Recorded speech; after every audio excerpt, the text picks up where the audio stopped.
आज के वीडियो में बात करने वाले हैं पंचवर्षीय योजना के बारे में। पहला एकदम चटपटा क्वेश्चन आपके सामने कि प्रथम पंचवर्षीय योजना निम्नलिखित में से किस व्यक्ति द्वारा संसद में प्रस्तुत की गई थी। एकदम नया क्वेश्चन है, काफी लोगों को नहीं पता है। तो सबसे पहले पंचवर्षीय योजना संसद में प्रस्तुत करी थी हमारे पहले भारतीय प्रधानमंत्री पंडित जवाहरलाल नेहरू के द्वारा। पहली पंचवर्षीय योजना शुरुआत कब हुई थी? 1951 से लेकर 1956 तक यह पंचवर्षीय योजना चली थी। भारत की निम्नलिखित में से किस पंचवर्षीय योजना के अंत में देश में 5 आईआईटी स्थापित किए गए? तो वह योजना थी कौन से नंबर की? पहली, जिसमें टोटल 5 आईआईटी की स्थापना करी गई। सबसे पहले आईआईटी खड़गपुर जो कि पश्चिम बंगाल में है, उसकी 1951 में स्थापना करी गई। इसके बाद में मुंबई, चेन्नई, कानपुर और दिल्ली में आईआईटी की स्थापना हुई। निम्नलिखित में से किसका नाम दूसरी पंचवर्षीय योजना से जुड़ा हुआ है? तो वो व्यक्ति हैं कौन? पीसी महालनोबिस। इनका पूरा नाम था प्रशांत चंद्र महालनोबिस। आपसे डायरेक्ट पूछेगा कि दूसरी पंचवर्षीय योजना का संबंध किससे है, तो आपको याद रखना है महालनोबिस। बात करें दूसरी योजना की तो यह 1956 से लेकर 1961 तक चली थी। आप सभी के लिए आज का क्वेश्चन ये है कि आपको बताना है पंचवर्षीय योजना जिनको हम 5 ईयर प्लान भी बोलते हैं, इसकी अवधारणा हमने किस देश से ली है। आपको कमेंट करके बताना है आप जानते हैं तो। आठवीं पंचवर्षीय योजना के दौरान भारत 1 जनवरी फिलिंग द ब्लैंक्स को विश्व व्यापार संगठन यानी WTO का सदस्य बन गया। तो यानी किस साल में बना था वो आपको बताना है। तो 1 जनवरी 1995 यानी 1995 को भारत WTO का सदस्य देश बना था। बात करें WTO की तो स्थापना तो 1995 में हुई और इसका हेडक्वार्टर कहाँ पे है? जेनेवा स्विट्जरलैंड में। भारत की निम्नलिखित में से किस पंचवर्षीय योजना ने अपना लक्षित विकास हासिल किया? यानी हर पंचवर्षीय योजना में पहले ही डिसाइड किया जाता था कि कितना प्रतिशत विकास हासिल करना है। तो सबसे सफल जो पंचवर्षीय योजना रही थी वो थी 8वें नंबर की, जो कि 1992 से लेकर 1997 तक चली थी। और इसमें लक्ष्य वृद्धि दर कितना रखा गया था? 5.6%। और हासिल कितना किया गया? 6.8%। इंदिरा गांधी के नेतृत्व में भारत की कौन सी पंचवर्षीय योजना शुरू की गई थी? तो इंदिरा गांधी जो कि हमारी पहली महिला भारतीय प्रधानमंत्री थी, वह कौन सी पंचवर्षीय योजना की शुरुआत से जुड़ी हुई है? तो वो थी चौथे नंबर की पंचवर्षीय योजना, जो कि 1969 से लेकर 1974 तक चली थी। ऑप्शन 1 बिल्कुल ठीक है। चौथी पंचवर्षीय योजना के दौरान बैंकों के राष्ट्रीयकरण की प्रक्रिया शुरू हुई। इस अवधि में कितने बैंकों का राष्ट्रीयकरण करा गया था?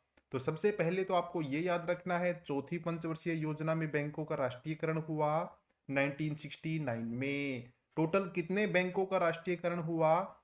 14 बैंकों का राष्ट्रीयकरण हुआ था। और ये बैंक कौन से थे? जिनमें जमा राशि 50 करोड़ से ऊपर थी, उन बैंकों को चुना गया था राष्ट्रीयकरण के लिए। निम्नलिखित में से कौन सा युग्म यानी ऑप्शन गलत है? तो इससे आपको काफी कुछ सीखने को मिलने वाला है। सबसे पहले बात करते हैं डी ऑप्शन की, कि प्रथम पंचवर्षीय योजना का संबंध था कृषि विकास से, जो कि बिल्कुल सही है। ऑप्शन सी की बात करें, दूसरी पंचवर्षीय योजना किससे संबंध रखती थी? महालनोबिस मॉडल से, बिल्कुल सही है। ऑप्शन बी की बात करें, तीसरी पंचवर्षीय योजना का संबंध था गदगिल योजना से, ये भी बिल्कुल ठीक है। लेकिन जो ऑप्शन 1 है, चौथी पंचवर्षीय योजना का संबंध गरीबी हटाओ से नहीं था, बल्कि चौथी पंचवर्षीय योजना का संबंध था स्थिरता के साथ विकास और आत्मनिर्भरता। नेक्स्ट क्वेश्चन, निम्नलिखित में से किस पंचवर्षीय योजना अवधि से भारत सरकार द्वारा पंचवर्षीय योजना का निर्माण और कार्यान्वयन बंद कर दिया गया था? यानी वह कौन सी योजना थी जब पंचवर्षीय योजना बंद करने का टाइम आ गया था? तो वो थी सबसे लास्ट वाली। टोटल 12 पंचवर्षीय योजना हुई और वही इसका बिल्कुल ठीक होगा। ऑप्शन डी बिल्कुल ठीक है, जो कि 2012 से लेकर 2017 तक चली थी। भारत में गरीबी हटाओ और आत्मनिर्भरता की प्राप्ति करना किस पंचवर्षीय योजना का मुख्य उद्देश्य था? तो वह योजना थी 5वें नंबर की, जो कि 1974 से लेकर 1978 तक चली। और इस पंचवर्षीय योजना की खास बात ये थी कि यह केवल मात्र 4 साल की अवधि की थी। एक मात्र थी, इसलिए याद रखना बनता है। नीचे दिए गए कौन से ऑप्शन में या कौन सी पंचवर्षीय योजना दो राजनीतिक दलों की सरकार द्वारा तैयार की गई थी? तो वह योजना थी छठे नंबर की योजना, जो कि 1980 से लेकर 1985 तक चली थी। सबसे पहले इसकी शुरुआत करी जनता पार्टी सरकार द्वारा, और उसके बाद में जब अंत में आई कांग्रेस पार्टी, तो ऐसे करके एक ही पंचवर्षीय योजना में दो राजनीतिक दल आ चुके थे। भारत की निम्नलिखित में से कौन सी पंचवर्षीय योजना पूर्णतः विफल रही? सबसे बढ़िया की बात कर चुके हैं, अब सबसे बेकार की बात करते हैं। वो थी तीसरे नंबर की, जो आप बोलते भी हो तीन तिगाड़ा काम बिगाड़ा, जो कि 1961 से लेकर 1966 तक चली थी। इसका लक्ष्य रखा गया था 5.6% का, लेकिन प्राप्त कितना हुआ? केवल 2.4% विकास ही प्राप्त हुआ था।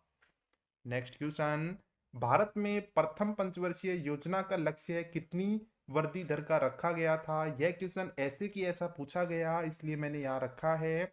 तो पहली पंचवर्षीय योजना का लक्ष्य था कितना? 2.1%। और हासिल कितना हुआ? 3.6%।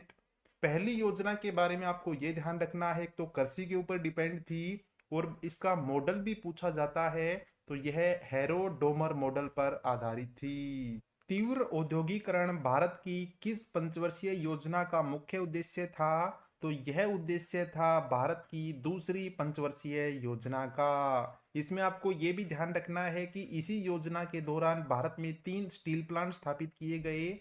पहला भिलाई में, दूसरा दुर्गापुर में, और तीसरा राउरकेला स्टील प्लांट स्थापित किया गया था।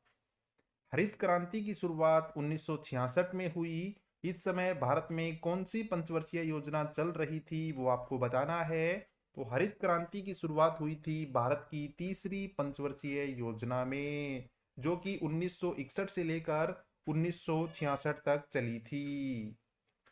भारत में पंचवर्षीय योजना के दौरान रोलिंग योजना की समय अवधि क्या थी?